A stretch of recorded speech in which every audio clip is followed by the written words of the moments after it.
रही सर। जी। महाकारुणिक सम्यक संबुद्ध तथागत और बहुजन समाज में जन्मे सभी महापुरुषों को नमन करते हुए आप सभी को सादर सविनय विनम्र नमो बुद्धाय जय भीम।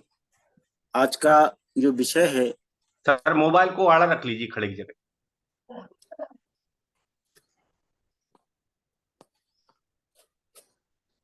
ठीक है सर। जी जी।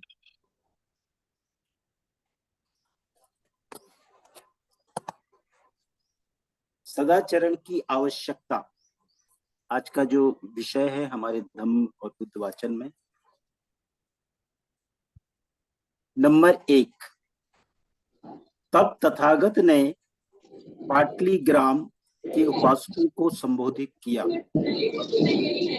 नंबर 2, हे गृहपतियों, दुष्शील दुष्ट आदमी को यह दुष्परिणाम भुगतने पड़ते हैं। नंबर 3, दुष्शील दुष्ट आदमी प्रमाद के कारण धन की बहुत हानि उठाता है। नंबर 4, उसका अपयश होता है जो उसे दुनिया की नजरों में गिरा देता है।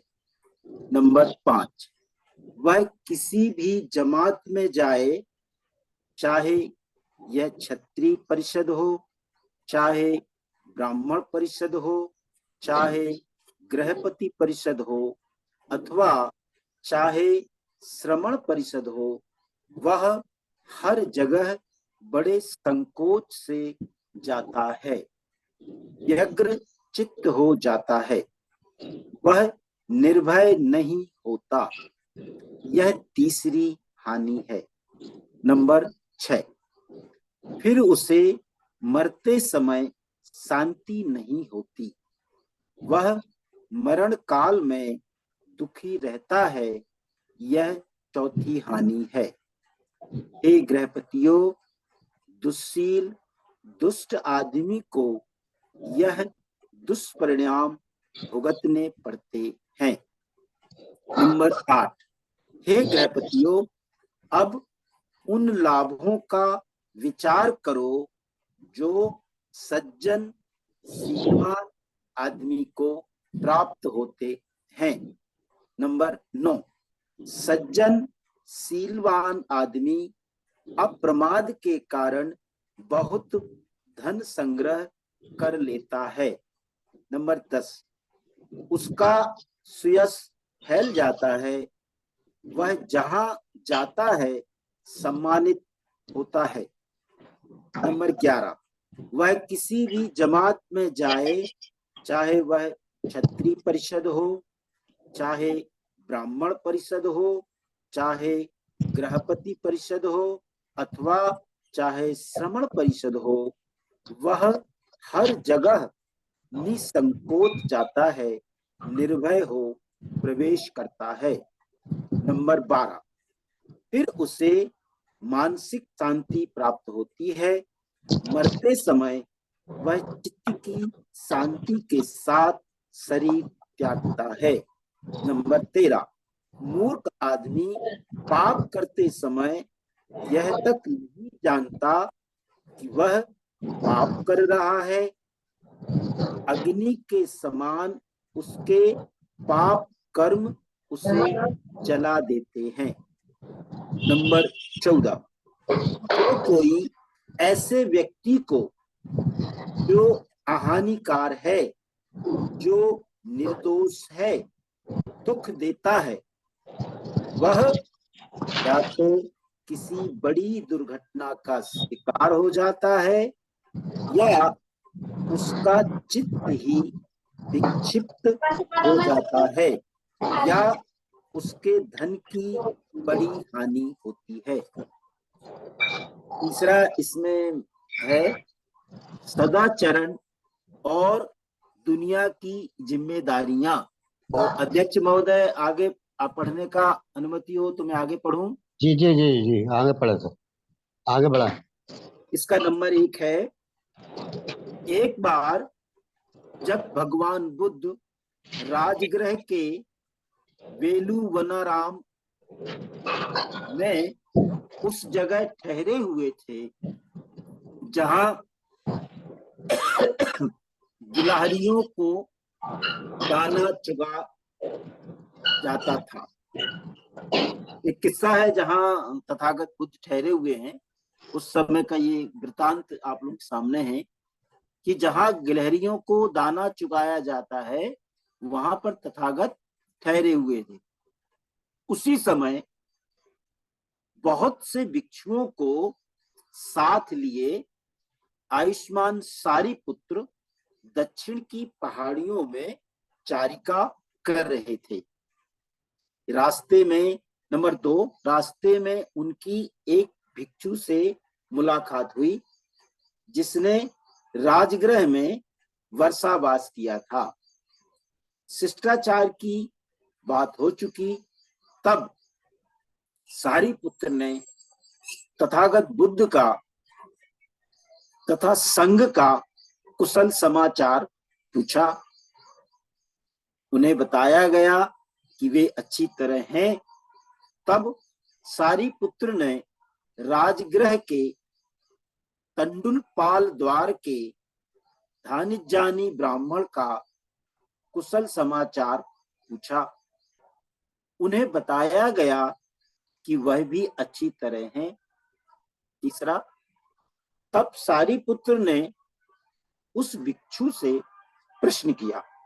सारीपुत्र जी भिक्षु से प्रश्न कर रहे हैं, और क्या धानजानी ब्राह्मण अप्रमाद पूर्वक रह रहा है? नंबर 4, भिक्षु का उत्तर था, धानजानी ब्राह्मण अप्रमाद पूर्वक कैसे रह सकता है? वह ब्राह्मणों और गृहपतियों को मूढ़ने के लिए राजा का उपयोग करता है, और राजा को मूढ़ने के लिए ब्राह्मणों और गृहपतियों का उपयोग करता है। और बड़े सुशील कुल में से आई हुई जो उसकी सुशील पत्नी, वह भी मर गई है। उसने अब एक दूसरी पत्नी रखी है जो सुशील कुल से आई, ना सुशील कुल से आई है और ना स्वयं सुशील है। सारीपुत्र बोले, धानजानी के प्रमाद के बारे में यह तो सचमुच बुरा समाचार, बहुत बुरा समाचार सुनने को लिए मिला। शायद कहीं कभी उससे भेंट हो तो मैं उससे बातचीत करना पसंद करूंगा। नंबर 6, दक्षिण की पहाड़ियों में यह यथेच्छ रह चुकने के बाद सारीपुत्र चारिका करते करते राजगृह आए और बेडूबनाराम में निवास किया। दूसरे दिन प्रातःकाल चीवर पहन और पात्र हाथ में ले सारीपुत्र भिक्षाटन के लिए नगर में गए। वह ऐसे समय गए जब धानिजानी ब्राह्मण नगर से बाहर अपनी गौओं का दुहा जाना देख रहा था। भिक्षाटन के अनंतर भिक्षा ग्रहण कर चुकने पर सारीपुत्र ने उस ब्राह्मण को ढूंढ लिया। सारीपुत्र को आता देख वह ब्राह्मण उन्हें मिलने के लिए आया और आते ही पहले दूध पीने का निमंत्रण दिया। ब्राह्मण, नहीं, आज का भोजन मैं समाप्त कर चुका और अब मध्याह्न के समय एक वृक्ष की छाया के नीचे विश्राम करूंगा। मुझे मिलने के लिए वहां आना, ऐसा उन्होंने कहा। स्वीकार किया और अपना खाना खा चुकने के बाद सारीपुत्र के पास आया और अभिवादन कर बैठ गया। सारी पुत्र ने ही बातचीत आरंभ की। धन जानी, क्या मैं विश्वास करूं कि तुम पहले जैसे ही अप्रमादी तथा सदाचरण की चिंता करने वाले हो? यह कैसे हो सकता है जब अपनी खाने पीने की चिंता करने के अतिरिक्त मुझे अपने माता पिता का पालन करना पड़ता है, अपनी पत्नी और परिवार का पोषण करना पड़ता है, अपने दासों और नौकर चाकरों को खाना देना पड़ता है, अपने परिचितों, मित्रों, रिश्तेदारों और अतिथियों का आतिथ्य करना पड़ता है, अपने मृत पितरों का श्राद्ध भी करना पड़ता है, देवताओं को भी बलि देनी पड़ती है और राजा को भी कर चुकाना पड़ता है। धन जानी, तुम क्या सोचते हो? मान लो कि एक आदमी ने अपने माता पिता के कारण न्याय और औचित्य का मार्ग छोड़ दिया है और अब वह पकड़ा जा रहा है, तो क्या इससे उसे कोई लाभ होगा? यदि वह कहे कि उसने अपने माता पिता के और औचित्य के पथ का त्याग कर दिया था और इसीलिए उसे ना पकड़ा जाए? नहीं, सब प्रार्थनाओं के बावजूद जेलर उसे जेल में डाल देगा। क्या इससे उसे कोई लाभ होगा? यदि वह स्वयं कहे अथवा उसकी पत्नी और परिवार के सदस्य कहें कि उसने उनकी खातिर न्याय और औचित्य के पथ का त्याग किया था? नहीं, क्या इससे उसे कोई लाभ होगा? यदि उसके दास या दूसरे नौकर चाकर उसकी वकालत करें? बिल्कुल नहीं। अथवा उसके मित्रों या परिचितों ने उसकी वकालत की? बिल्कुल नहीं। अथवा उसके रिश्तेदारों व अतिथियों ने उसकी वकालत की? बिल्कुल नहीं। अथवा उसके मृत पितरों ने ही उसकी वकालत की कि इसने देवताओं को बलि देने के लिए या राजा को कर देने के लिए न्याय और औचित्य के मार्ग का त्याग किया था? बिल्कुल नहीं। अथवा इससे उसे कोई लाभ होगा? यदि या तो वह स्वयं कहे कि उसकी ओर से दूसरे कहें कि इसने अपने खाने पीने के लिए न्याय और औचित्य का मार्ग छोड़ा है?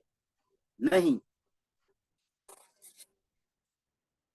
धन जानी बोल रहे हैं, तुम क्या सोचते हो, दोनों में से कौन सा अच्छा आदमी है? क्या वह जो अपने माता पिता के लिए न्याय और औचित्य का पथ त्याग देता है, अथवा वह जो उनकी चिंता ना कर न्याय और औचित्य के पथ को नहीं त्यागता?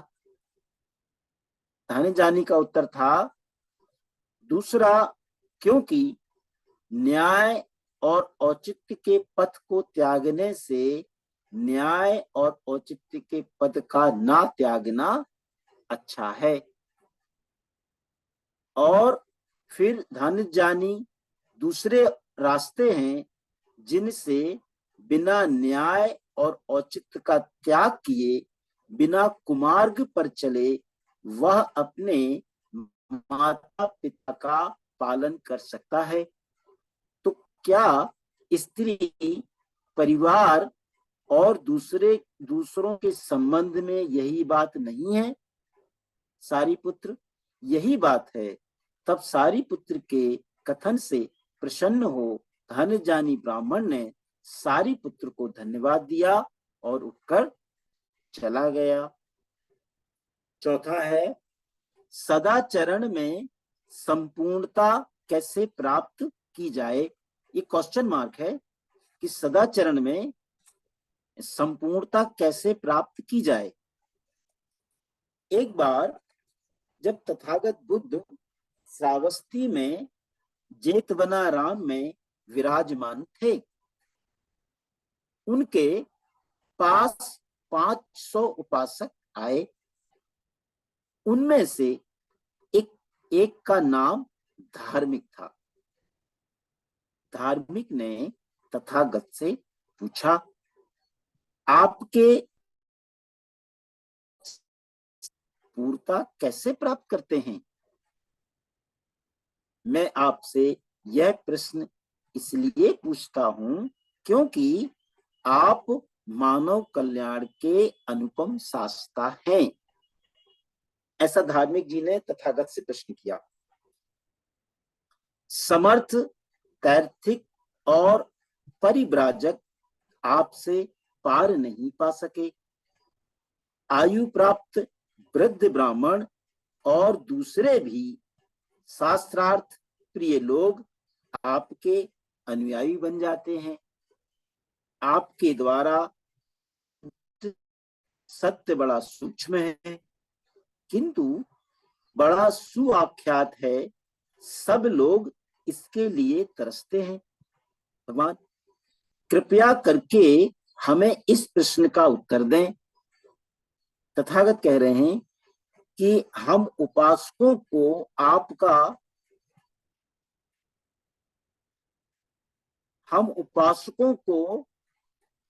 आपका परिशुद्ध धर्म श्रवण करना मिले।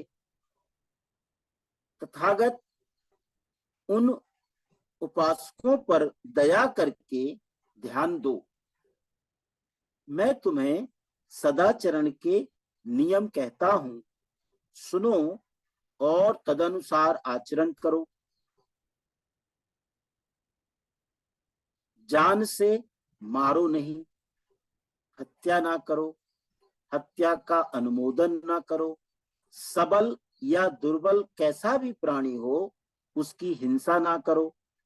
कोई उपासक जानबूझकर चोरी ना करे, ना चोरी कराए और ना चोरी का अनुमोदन करे।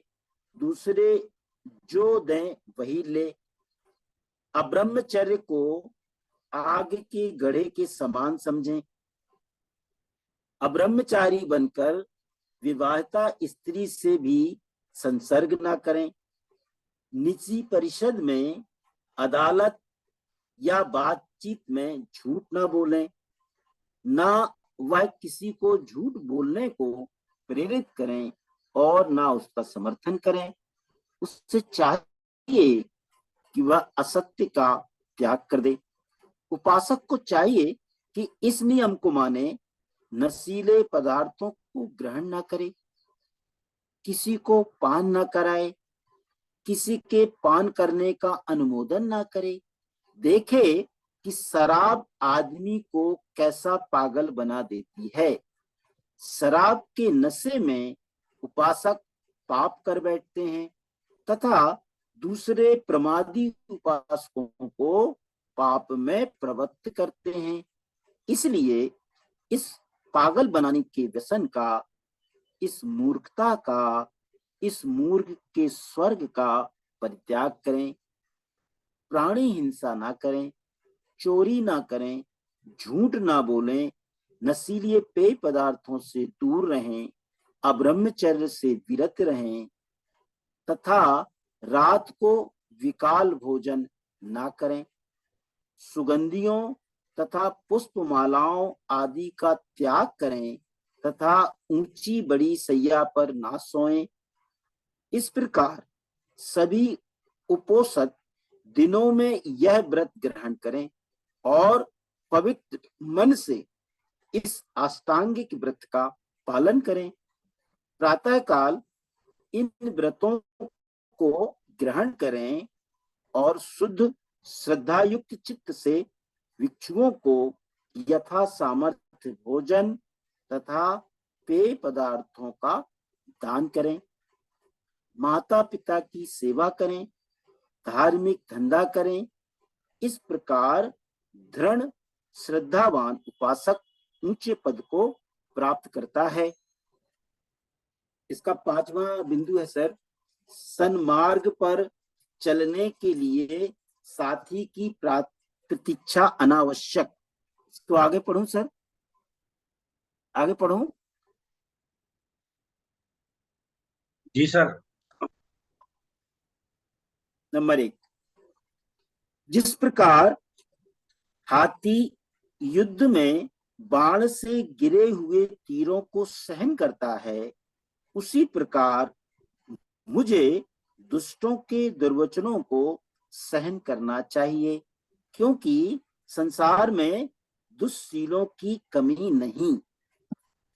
जो हाथी शांत दांत होता है, उसी को युद्ध में ले जाया जाता है। जो हाथी शांत दांत है, उसी पर राजा चढ़ता है।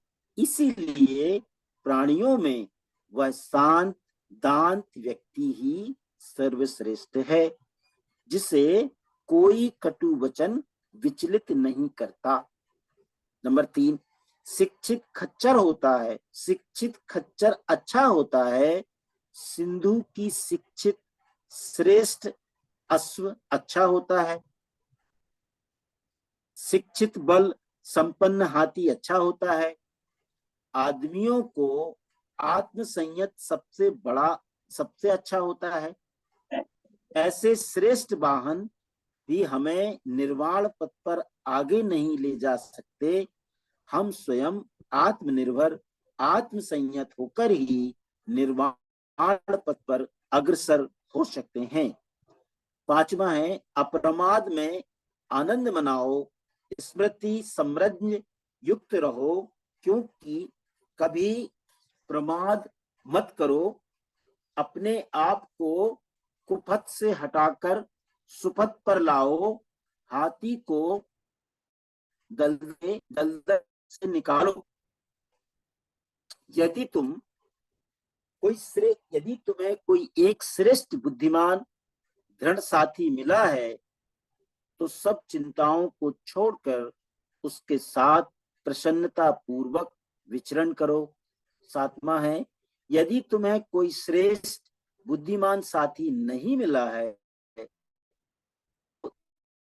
राजा अपने विजित प्रदेश को छोड़कर जंगल में अकेले विचरने वाले हाथी की तरह अकेला चल देता है। उसी प्रकार अकेले ही विचरण करो।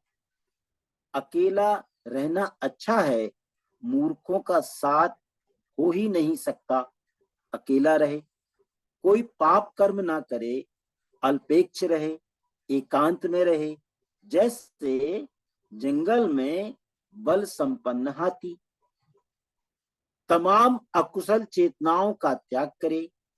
अकुशल चेतनाओं से मुक्ति लाभ करने की विधि यह है, तुम्हें यह संकल्प करना होगा कि चाहे दूसरे लोग हानि करने वाले हों, तुम्हें किसी को नुकसान नहीं पहुंचाना होगा। चाहे दूसरे हिंसक हों, तुम्हें कभी हिंसा नहीं करोगे। चाहे दूसरे चोरी करें, तुम नहीं करोगे।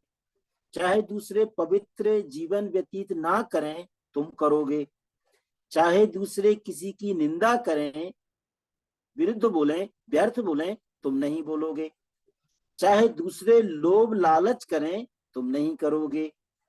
चाहे दूसरे द्वेषी हों, तुम द्वेष नहीं करोगे।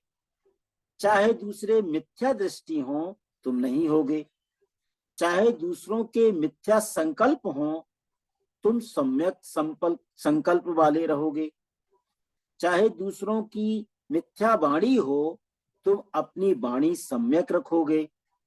चाहे दूसरों के कर्म मिथ्या हों, तुम अपने कर्म सम्यक रखोगे। चाहे दूसरों के आजीविका के साधन मिथ्या हों, तुम अपने जीविका का साधन सम्यक रखोगे। चाहे दूसरों का प्रयास असम्यक हो, तुम अपना प्रयास सम्यक करोगे। चाहे दूसरों की स्मृति और समाधि असम्यक हो, तुम अपनी स्मृति और समाधि सम्यक रखोगे। चाहे दूसरे सत्यों और मुक्ति के बारे में गलत हो, तुम सत्यों और मुक्ति के बारे में ठीक होगे।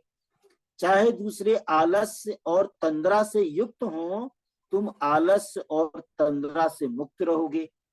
चाहे दूसरे अभिमानी हो, तुम विनम्र रहोगे। चाहे दूसरे विचिकित्सा युक्त हो, तुम विचिकित्सा युक्त रहोगे। चाहे दूसरे विचिकित्सा युक्त हो, तुम विचिकित्सा मुक्त रहोगे। चाहे दूसरे क्रोधी हो, दुष्ट हो, ईर्ष्यालु हो, कंजूस हो, लोभी हो, ढोंगी हो, ठग हो, वंचक हो, उद्धत हो, दुस्साही हो, किसी नीति के मानने वाले ना हो, अशिक्षित हो, जड़ हो, भ्रमित हो तथा अज्ञ हो, तुम नहीं होगे। अर्थात तुम इन सब के विरुद्ध होगे। अब अगला है सर, निर्वाण संबंधी प्रवचन। निर्वाण क्या है? जी जारी रखें। इसको पढ़ूं सर? जी। एक प्रश्न है, निर्वाण क्या है? एक बार तथागत बुद्ध श्रास्ती में अनाथ पिंडक के जेतवनाराम में ठहरे हुए थे। वहीं सारिपुत्र भी थे। तथागत ने भिक्षुओं को संबोधित करके कहा, भिक्षुओं, तुम्हें धर्म का दायाद बनना चाहिए। दायाद यानी उत्तराधिकारी, इसमें लिखा है कि तुम्हें धर्म का उत्तराधिकारी बनना चाहिए, भौतिक वस्तुओं का नहीं। क्योंकि मेरे मन में तुम सबके लिए अनुकंपा है, इसलिए मैं तुम्हें यह कह रहा हूं। इतना कहा और तथागत उठकर अपनी कुटी में चले गए। सारिपुत्र पीछे रह गए। तब भिक्षुओं ने सारिपुत्र से प्रार्थना की कि वे बताएं कि निर्वाण क्या है। तब सारिपुत्र ने भिक्षुओं को संबोधित करके कहा, भिक्षुओं, तुम जानते हो कि लोभ अकुशल धर्म है, द्वेष अकुशल धर्म है। इस लोभ और द्वेष से मोक्ष लाभ करने हेतु मध्यम मार्ग है, जो हमें आंख देने वाला है, ज्ञान देने वाला है, शांति, प्रज्ञा, निर्वाण की ओर ले जाने वाला है। यह मध्यम मार्ग क्या है? यह अष्टांगिक मार्ग के अतिरिक्त और कुछ नहीं। यही सम्यक दृष्टि, सम्यक संकल्प, सम्यक वाणी, सम्यक कर्मान, सम्यक आजीविका, सम्यक व्यायाम, सम्यक स्मृति तथा सम्यक समाधि, भिक्षुओं, यही मध्यम मार्ग है। हाँ भिक्षुओं, क्रोध अकुशल धर्म है, पठित अकुशल धर्म है, ईर्षा और मात्सर्य अकुशल धर्म है, कंजूसपन और लालच अकुशल धर्म है, ढोंग, ठगी और उद्धतपन अकुशल धर्म है, अभिमान अकुशल धर्म है तथा प्रमाद अकुशल धर्म है। अभिमान और प्रमाद के त्याग के लिए मध्यम मार्ग है। अभिमान और प्रमाद के त्याग के लिए मध्यम मार्ग है, जो आंख देने वाला है, ज्ञान देने वाला है तथा शांति, प्रज्ञा और बोधि की ओर से ले जाने वाला है। आर्य अष्टांगिक मार्ग का दूसरा नाम निर्वाण है। इस प्रकार महास्थिर सारिपुत्र ने कहा तो सभी भिक्षुओं ने आनंदित हो उनका अनुमोदन किया। अब अगला बिंदु है सर, निर्माण का मूल। आगे पढ़ूं? जी सर, आगे कंटिन्यू रहा। कंटिन्यू कर। एक बार राज स्थिविर तथागत के पास आए, आकर तथागत को अभिवादन कर एक ओर बैठ गए। इस प्रकार बैठे हुए राज स्थिविर ने तथागत से निवेदन किया, तथागत, निर्वाण किस लिए? तथागत ने उत्तर दिया, निर्वाण का मतलब है राग द्वेष से मुक्ति। लेकिन तथागत, निर्वाण का उद्देश्य क्या है? श्रेष्ठ जीवन निर्वाणाश्रित है, निर्वाण ही लक्ष्य है और निर्वाण ही उद्देश्य है। एक बार तथागत श्रावस्ती के अनाथ पिंडक के जैतवनाराम में विहार कर रहे थे। तब तथागत ने भिक्षुओं को संबोधित किया। भिक्षुओं, बदंत कहकर भिक्षुओं ने प्रत्युत्तर दिया। तब तथागत ने कहा, भिक्षुओं, क्या तुम्हें मेरे बताए 5 बंधनों का ध्यान है जो आदमी को नीचे की ओर घसीट ले जाते हैं? इतना पूछने पर स्थिविर मालूम के पुत्र ने तथागत से निवेदन किया, तथागत, मुझे उन 5 बंधनों का ध्यान है। मालूम के पुत्र, तुझे उन 5 बंधनों का कैसे ध्यान है? तथागत, मुझे ध्यान है कि आपने बताया है छोटे बालक को विचिकित्साशील व्रतों पर निर्भर रहने की दृष्टि, काम, राग तथा द्वेष में 5 बंधन नीचे की ओर घसीट ले जाते हैं। सक्काय दृष्टि, विचिकित्सा, शील व्रतों पर निर्भर रहने की दृष्टि, काम, राग तथा द्वेष, इन 5 बंधनों का मुझे ध्यान है। मालूम के पुत्र, तू मैं 5 बंधन किसके लिए बताए गए मानता है?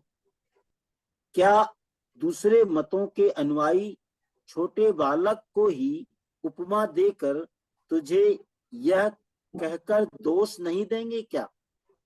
मालूम के पुत्र, आकाश की ओर मोह करके लेटे हुए अबोध छोटे बालक की अभी काया ही अविकसित होती है, उसमें सक्काय दिट्ठी कहां से उत्पन्न हो सकती है? हाँ, उसमें भी सक्काय दिट्ठी का अंकुर तो मौजूद है। इस प्रकार मालूम के पुत्र आकाश की ओर मोह करके लेटे हुए अबोध छोटे बालक का अभी चित्त ही अभिषिक्त होता है, तो फिर अभी उसमें चित्त की विचिकित्सा कहां से उत्पन्न होगी? हाँ, विचिकित्सा का अंकुर अवश्य मौजूद है। इस प्रकार मालूम के पुत्र अभी इस अवस्था में कुछ शील ही नहीं हो सकता, तब शील व्रत पर निर्भरता कहां से आएगी? हाँ, शील व्रत संबंधी निर्भर का अंकुर अवश्य मौजूद है। इसी प्रकार मालूम के पुत्र उस अबोध बालक में अभी काम राग ही विकसित रहता है। उस अबोध बालक में अभी काम राग ही अविकसित रहता है, तो उसमें काम राग की उत्तेजना कहां से आएगी? हाँ, उसमें भी काम राग का अंकुर तो अवश्य रहता है।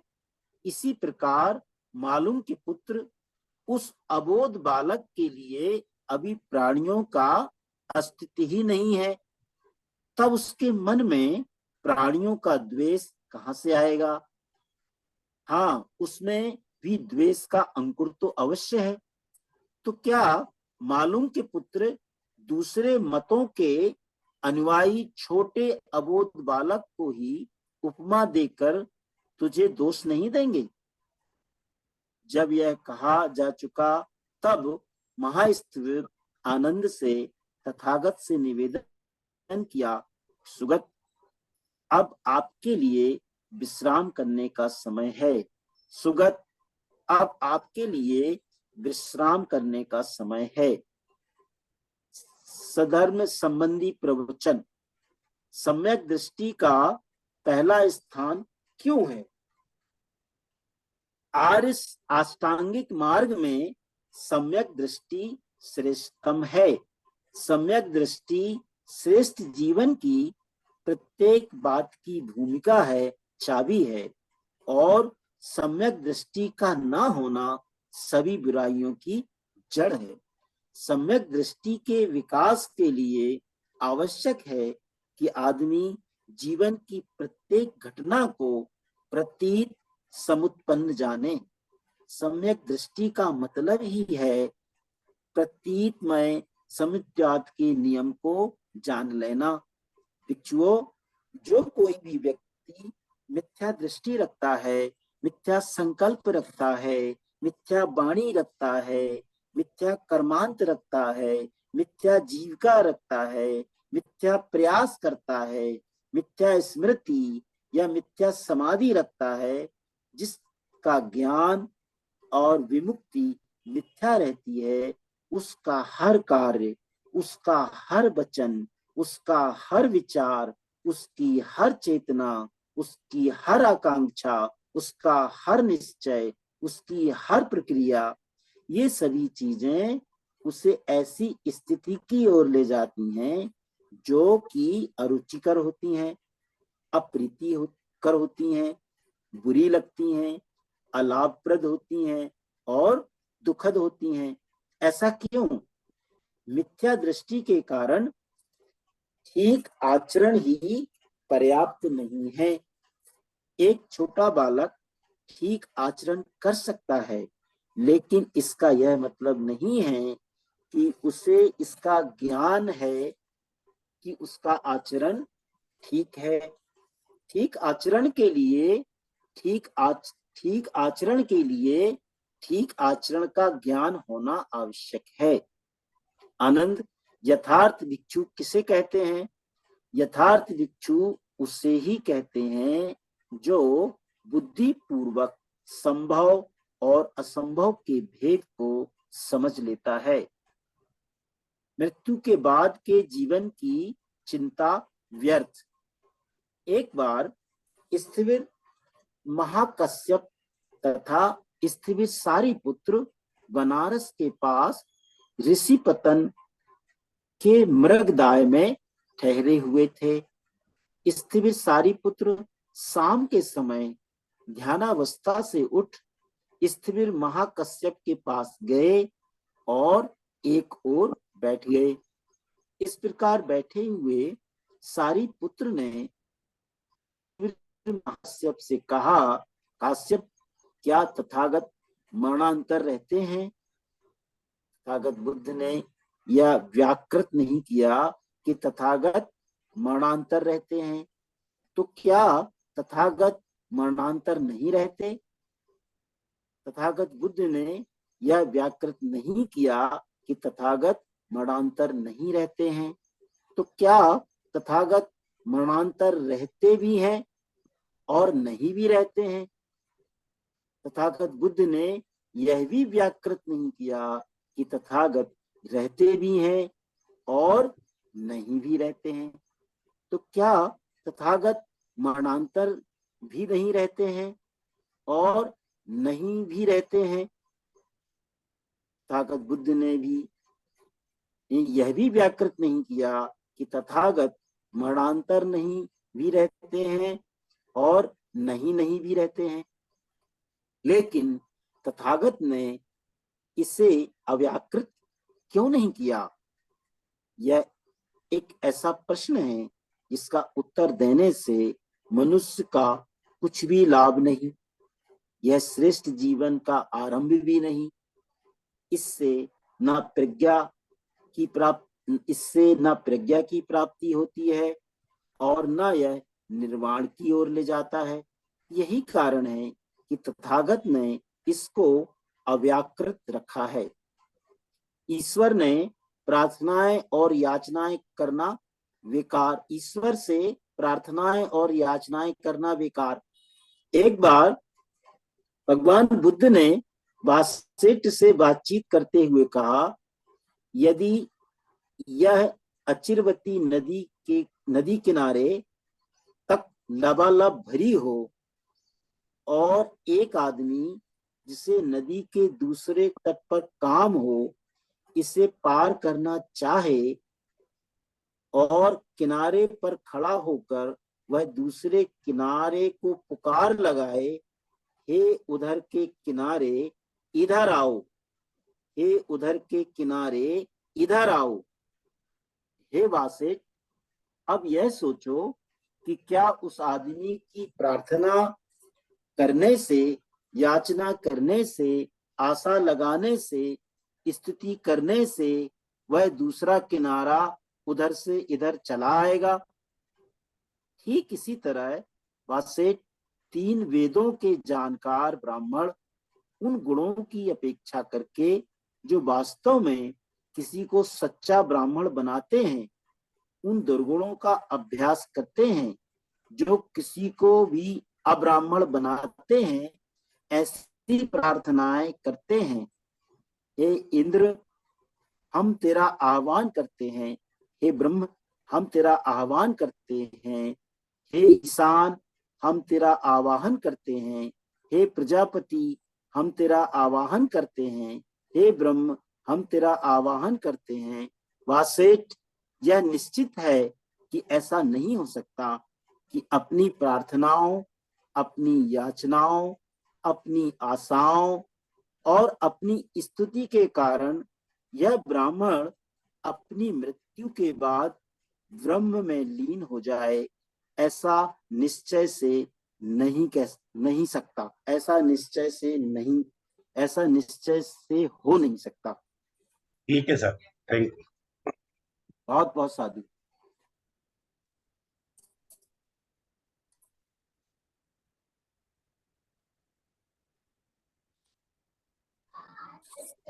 हाँ, तो बहुत बहुत साधुवाद है आदरणीय अमित गौर साहब, आपने बहुत ही अच्छे ढंग से भाषण किया।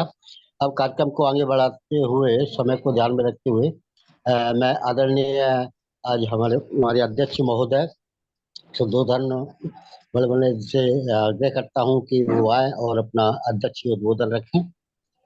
आदरणीय अध्यक्ष महोदय।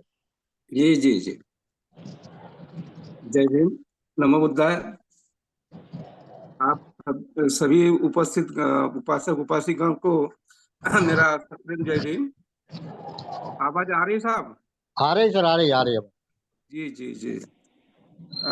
आज का जो बुद्ध धम्म का जो वाचन हुआ, बहुत ही सरल और अच्छे तरह से वाचन हुआ है।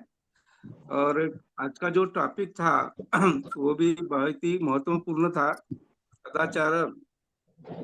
सदाचारण अगर जीवन में ना हो तो दुख की उत्पत्ति होती है, ये तो आप सभी को पता ही है।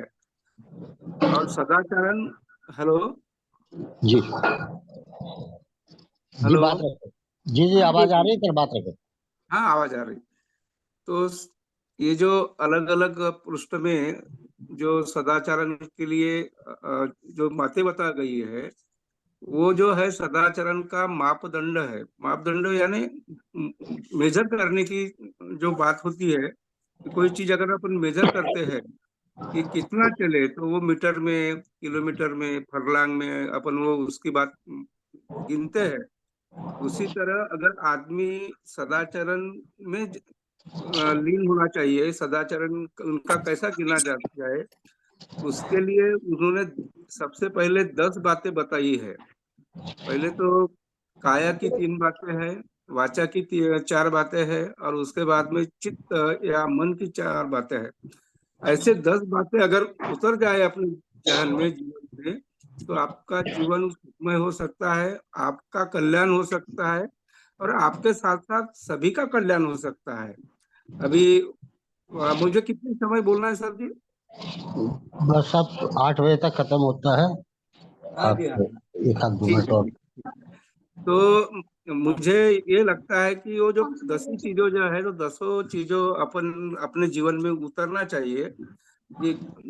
पर सबसे ज्यादा अगर बात मुझे एक यहाँ रखनी है कि अगर वाचा का अगर संयम नहीं हो, वाचा का अगर ये नहीं हो, मुसावादा वेरमनी जो बात है, वो अगर अपन कंट्रोल करे तो अपने जो दुख है वो कम से कम होंगे, या आपके साथ का जो ये आता है, कोई चीज अगर अपने हाथ से घट जाती है, हो जाती है, तो वो सबसे ज्यादा इम्पोर्टेंट उसमें वाचा होती है। और वाचा के 4 प्रकार बताया है उन्होंने। नहीं बोलना, गाली चुगली नहीं करना, कठोर नहीं बोलना, मृदु बोलना, और किसी को गलती नहीं करना।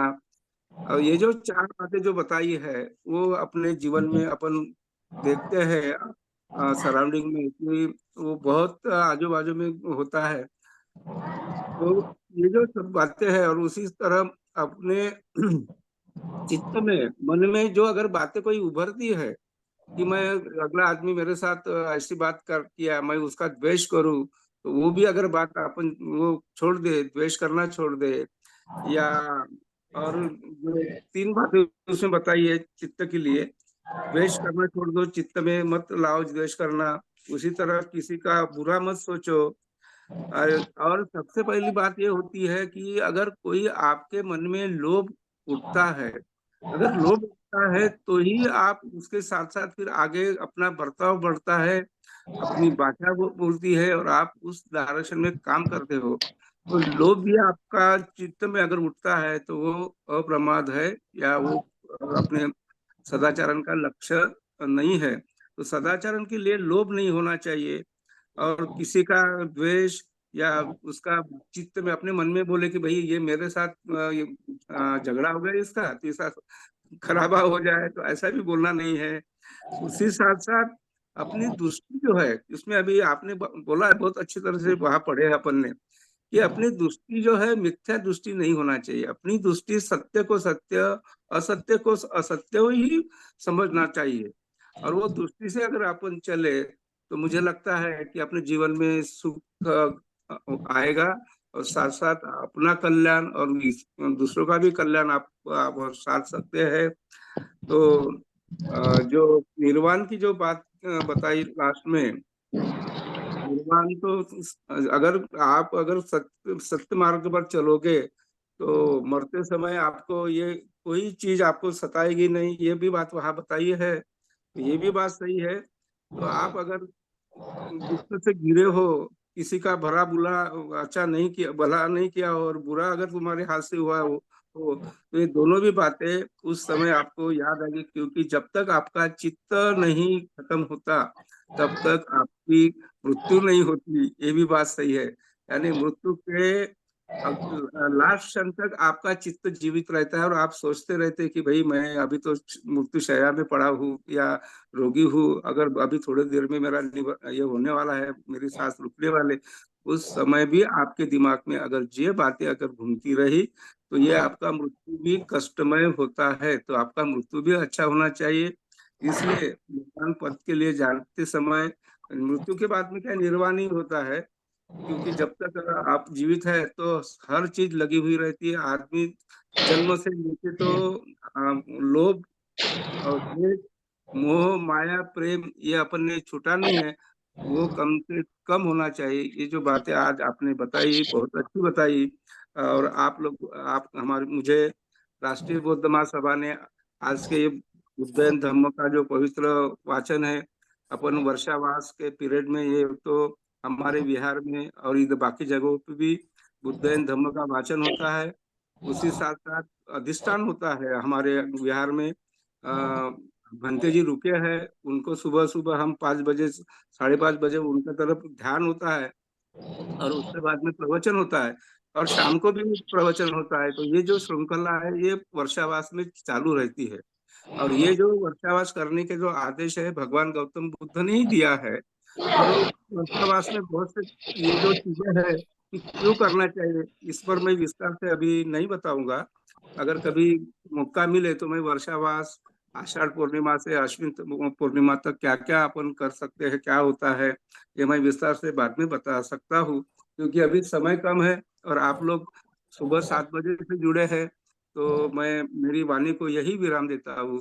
जय भीम, नमो बुद्धाय। बहुत बहुत साधुवाद आदरणीय अध्यक्ष महोदय जी, आपने अपनी बात रखी।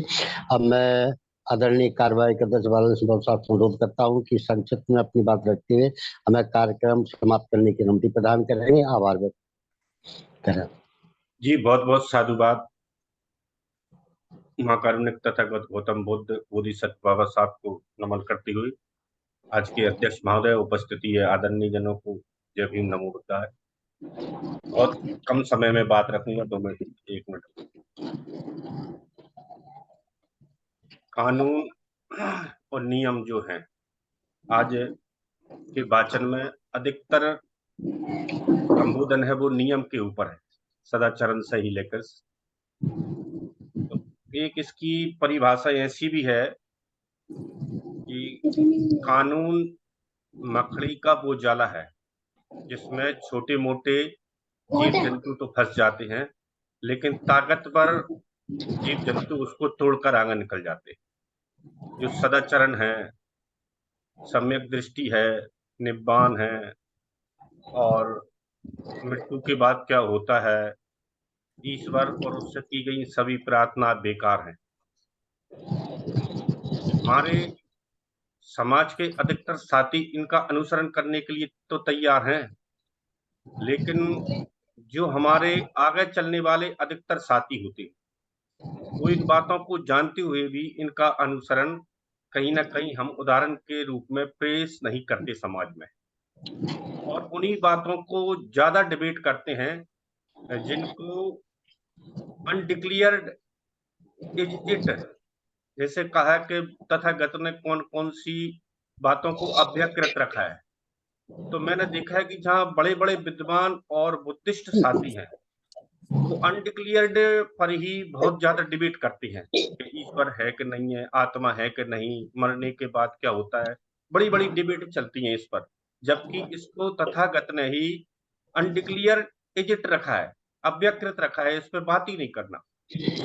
बाद वो जाती हैं प्रार्थनाएं, लंबी लंबी गाथाएं, लंबी लंबी प्रार्थनाएं, जब शास्त्रा ही ये कह रहे हैं कि ये प्रार्थनाएं और इस प्रकार से की गई ईश्वर को मानकर अन्य उपासना बेकार है। लेकिन हमारे जो लंबे समय से साथी हैं वो इसी प्रार्थना में, आराधना में तथागत को ईश्वर मानकर करते रहते हैं। सम्यक दृष्टि है, फर्स्ट रैंक इसको क्यों दी गई है? क्योंकि आपके पास विजन सबसे अच्छा होगा, विजन के अनुसार आपके पास फ्यूचर अच्छा होगा, फंक्शनल अच्छा होगा। फंक्शनरी होना बहुत जरूरी है विजन के साथ साथ। अगर हम फंक्शनरी नहीं रहे, विजन आपका कितना ही अच्छा हो तो वह भी बेकार है। तो हम इन बातों को ध्यान में रखेंगे जो तथागत के द्वारा बताई गई हैं। बहुत सा संक्षिप्त में इसमें एक बिंदु और आया है, निब्बान ही धम्म का दूसरा नाम है। धम्म का दूसरा नाम क्या है? निब्बान। ये बहुत सरल इसमें आया है। इन बातों को हम समझेंगे और जो अव्यकृत रखी हैं उनको हम समझेंगे, या तो हम इनको पाली भाषा में सही से समझ सकते हैं या फिर इंग्लिश में समझ सकते हैं। इंग्लिश में निब्बान ही है, पाली भाषा में निब्बान है, लेकिन जो हिंदी का शब्द है उसमें निर्वाण आ गया है। तो शब्दों की समानता, सिमिलरिटी होने के कारण हम कहीं ना कहीं गुमराह हो जाते हैं। शब्दों के माया जाल से भी हमको सावधान रहना है। आप ये चैप्टर उठा के आप हिंदी और इंग्लिश में दोनों में कंपेयर करेंगे तो आपको पता चलेगा कि कितनी शब्दों के माया जाल से मिसिंग हमारे सामने आती है। तो इन फॉल्स बाद में जो मीमांसा हुई, हिंदी हुआ इसका, उससे हमको थोड़ा बचना है, क्योंकि ये पाली से बाबा साहब ने इंग्लिश में किया है और बड़े सोच समझ के किया गया है। और जैसे कि हम वो धम्म बदना पढ़ते हैं, उसमें कहा गया है कि भिक्खु ये धम्म बहुत ही सोच समझ कर कहा गया है।